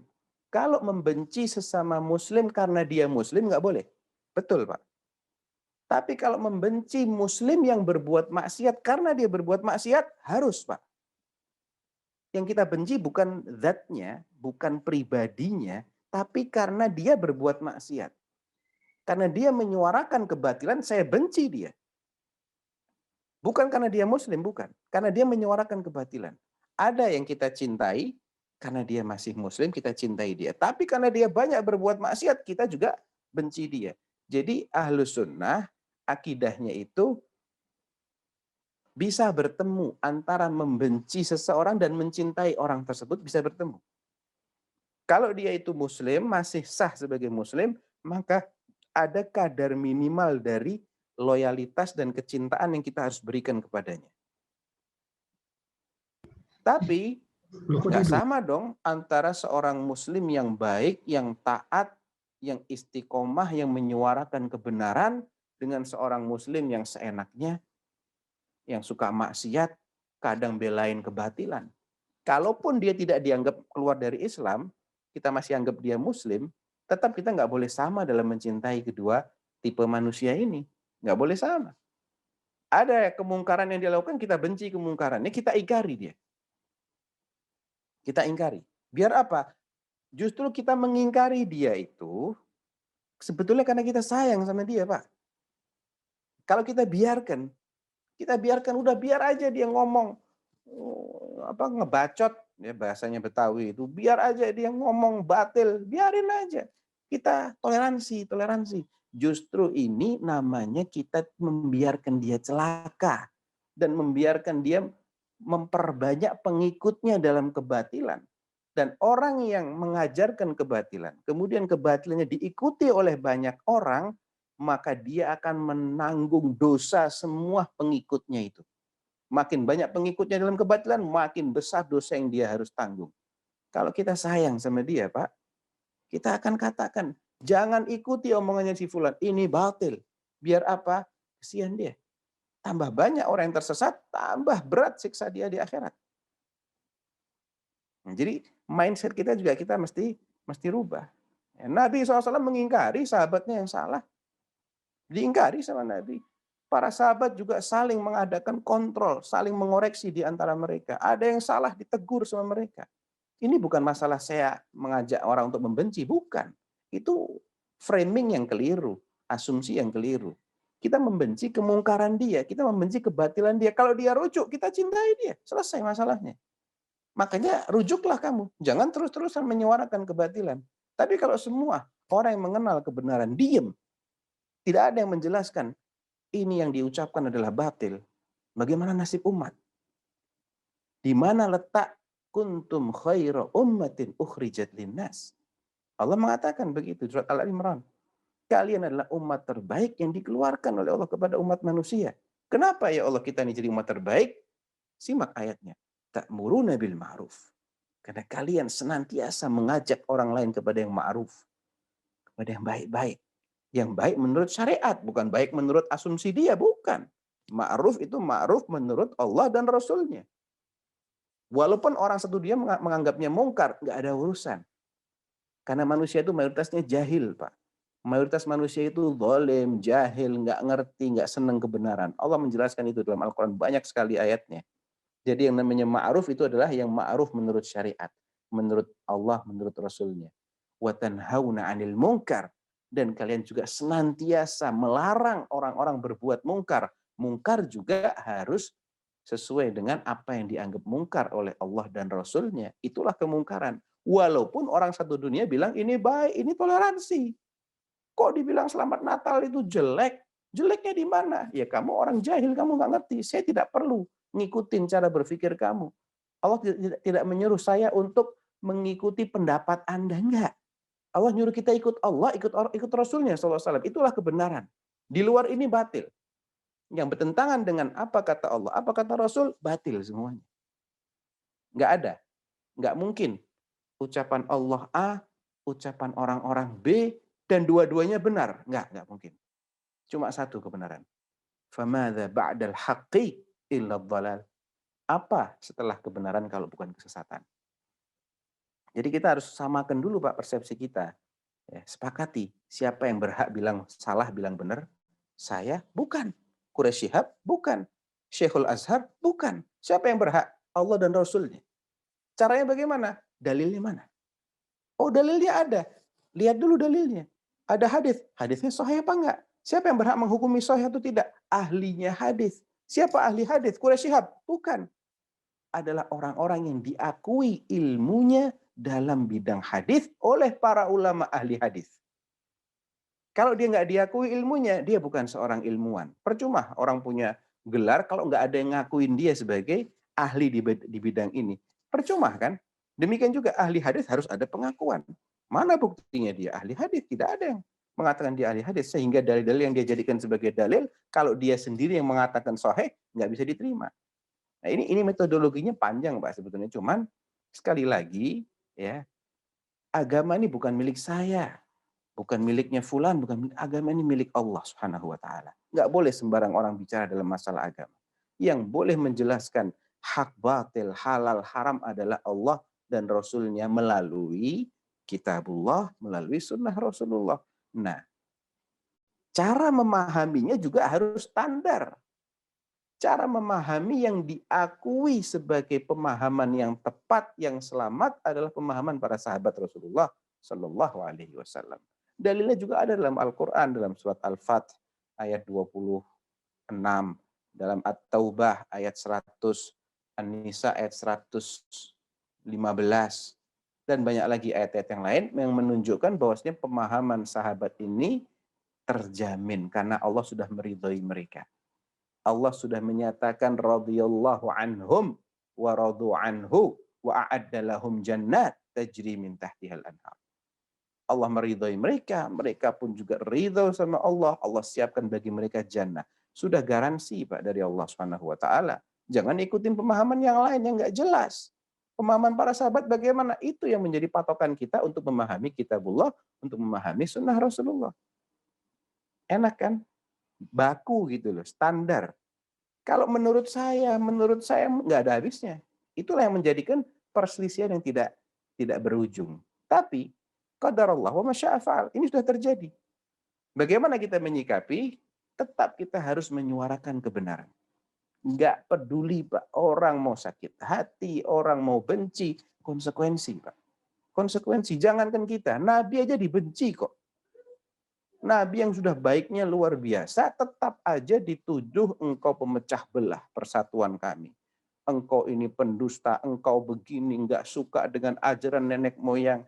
Ya, kita nggak usah bingung aja. Biasa itu lagu lama lah istilahnya ya, lagu lama. Semua pengikut kebatilan kalau sudah kehabisan hujah, kehabisan argumentasi, mereka pakai hujatan. Fir'aun pakai hujatan. Bapaknya Nabi Ibrahim pakai hujatan, musyrik Quraisy pakai hujatan, kaumnya Nabi Hud, kaumnya Nabi Nuh, kaumnya Nabi Saleh, kaumnya Nabi Ibrahim, semuanya menghujat. Alasannya, kalian ini merusak budaya kami, kalian ini memecah belah persatuan, kalian ini begini, ingin menguasai kami. Itu bahasa mereka sama. Ya, kita nggak boleh termakan dengan framing itu. Yang penting kita istiqomah. Yang penting kita ini bagaimana kita di mata Allah. Udah, itu aja yang jadi fokus kita. Orang lain nggak senang, biarin deh orang lain nggak senang. Nasib kita di tangan Allah, bukan di tangan manusia. Ya, celaka bahagia kita di tangannya Allah. Kalau hari kiamat, semua yang tadinya mendukung kita akan lari meninggalkan kita satu persatu. Nggak ada yang mau tanggung jawab. Wallahil azim. Allah sudah jelaskan dalam Al-Quran. Allah sudah jelaskan dalam Al-Quran. Yauma yafirrul mar'u min akhihi wa ummihi wa abihi wa sahibatihi wa banihi likulli imri'in minhum yawma idzin sya'nun yughni. Hari kiamat bubar semua itu. Ya. Istri lari meninggalkan suaminya, meninggalkan anak bapaknya, meninggalkan saudaranya, meninggalkan kaum kerabatnya, masing-masing sibuk memikirkan nasib dirinya. Ngapain kita harus cari mukanya orang? Yang penting bagaimana kita dinilai oleh Allah. Alhamdulillah ada yang ngikutin. Nggak ada yang ngikutin, nggak ada masalah. Itu, Pak. Mohon maaf kalau kepanjangan, kalau ada kata-kata yang kurang berkenan. Tapi ya begitulah saya, Pak. Kalau menjelaskan sesuatu, saya ya beginilah orangnya gitu ya. Terima kasih. Pak De Riptono, semoga terjawab ya, Pak De. Terima kasih. Baik Pak Ustadz dan saudara sekalian, ini kelihatannya udah mendekati waktu maghrib Pak Ustadz, saking serunya nih penjelasannya Pak Ustadz. Semoga apa yang disampaikan tadi bisa menjadi manfaat untuk kita semua Pak Ustadz, untuk bisa kita menyebarkan lah gitu apa yang kita sudah dapatkan informasi ini ke keluarga terdekat, teman-teman ya Pak Ustadz. Insya Allah semoga kita bisa menjadi cahaya yang kecil lah, walaupun masih kecil, tapi kita bisa menjadi cahaya buat lingkungan sekitar kita. Amin ya rabbal alamin. Pak Ustadz, mungkin kita sudah sampai di penghujung acara. Kalau memang misalnya ada kata-kata penutup, monggo Pak Ustadz, saya persilakan nanti sekalian ditutup. Saya sudah banyak ngomong nih Mas Sudah. Fardan. Antum aja Baik, deh yang Pak Ustadz. nutup. Ya udah baik. Baik, kalau gitu kita sampai di ujung acara. Mungkin kita tutup dengan doa kafaratul majelis ya Pak Ustadz. Subhanakallahumma wa bihamdika asyhadu an la ilaha illa anta astaghfiruka wa atubu ilaik. Terima kasih semua saudara-saudara, Pak Ustadz terutama jazakallahu khair. Kami tutup. Assalamualaikum warahmatullahi wabarakatuh. Insya Allah nanti di bulan depan ya Pak Ustadz berikutnya ya akan kami Insyaallah. atur lagi. Terima kasih Pak Ustadz. Semoga sehat-sehat selalu. Amin. Keluarganya. Salam buat istri Pak Ustadz. Waalaikumsalam warahmatullahi wabarakatuh. Waalaikumsalam warahmatullahi wabarakatuh. Mohon izin. Warahmatullahi Ya, Pak Ustadz, monggo.